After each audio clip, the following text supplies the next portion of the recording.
ગઈકાલ તારીખ 16/5/2025ના રોજ ફરિયાદી સત્યેન્દ્રકુમાર જીતેન પાલ ને ફરિયાદ હકીકત જોતાં જે ગઈકાલે ગાંધીધામથી બાબરા જવા માટે પોતાનો ટ્રક લઈને નીકળેલો હતો તે દરમિયાન બેડી ચોકડીથી આગળ અમદાવાદ હાઈવે પાસે પહોંચતા એક બ્લેક કલરની નંબર વગરની વરના ગાડી છે જે ટ્રકની આગળ લાવી ઊભી રાખી અને એમાંથી એક અજાણ્યો ઇસમ ઉતરેલ જેમાં 20-25 વર્ષની ઉંમરનો એના ટ્રક પાસે આવીને મારી ગાડીને નુકસાન કેમ કર્યું છે એમ કહીને ટ્રકમાં અંદર જઈ અને છરી કાઢીને છરી ડ્રાઈવરના ગળા ઉપર લગાડીને કીધેલું કે તારી પાસે જે હોય આપી દે. પછી તે કરે એના ખિસ્સામાંથી કંઈ મળેલું નહીં.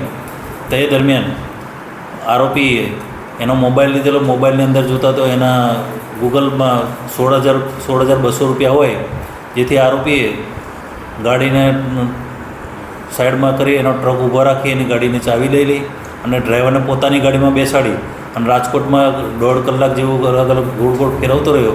ત્યારબાદ એને સંત કબીર રોડ ઉપર નકળંગ ડેરી છે તેની પાસે જઈ અને પોતે વાત કરેલ કે મારે તાત્કાલિક રોકડા રૂપિયાની જરૂર છે, તો હું તમને ગૂગલ પે કરું તો મને તમે પૈસા આપો. જેથી એને ડેરીવાળાને ગૂગલ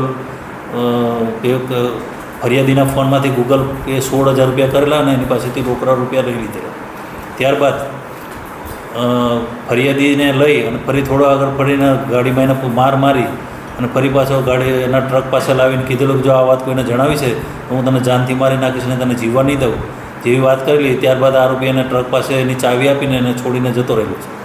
ત્યારબાદ ફરિયાદી જે છે એ પોતાના શેઠને ફોન કરે છે કે મારી સાથે હવે એવી ઘટના ઘટી છે. પછી એને પોલીસને જાણ કરવાની વાત કરી દીધી. તો પોલીસ પાસે જાણ થતાં એ બાબતની ફરિયાદ લેવામાં આવેલ. ત્યારબાદ બી ડિવિઝન પોલીસ સ્ટેશનના સર્વેલન્સ સ્ટાફ તથા પીઆઈ દ્વારા અલગ અલગ ટીમો બનાવીને તાત્કાલિક ફરિયાદીને સાથે રાખીને સીસીટીવી ચેક કરી તેમજ પોતાના અંગત બાતમીદારોના સોર્સિસથી ચેક કરતાં આરોપીને ગણતરીના કલાકોમાં પકડી પાડેલ છે અને આરોપી પાસેથી જે ગાડી હતી એ ગાડી પણ કબજે કરવામાં આવેલી છે અને હાલ એના રિમાન્ડ લેવાની તજવીજ કરાશે અને રિમાન્ડ લેવામાં આવશે. તેમજ આગળની તપાસ છે જે.આર. સોલંકી પીએસઆઈ ડિસ્ટાફ ચલાવી રહ્યા છે અને હાલ આરોપી અજાણ્યા એ સમયે તો આરોપીની ઓળખ પણ કરવામાં આવશે. સર, જે આરોપી છે તે પરપ્રાંતિય ડ્રાઈવરોને જે નિશાની બનાવવા અત્યાર સુધી એના ગુનાહિત ઇતિહાસ ધરાવે છે. પોતે બાળ આરોપી તરીકે પણ એ પ્રસ્થાપિત થઈ ચૂકેલો છે. બાળ આરોપી તરીકે સજા પણ કાપી ચૂકેલો છે અને હાલ એલિસ બ્રિજના ગુનામાં પણ એ 2 મહિના પહેલાં જ જેલમાંથી બહાર આવેલો છે અને એ કોઈ પણ ને સાથે લૂંટના બનાવો મોટાભાગે લૂંટને ચોરીઓના ગુનામાં સંડોવાયેલો છે.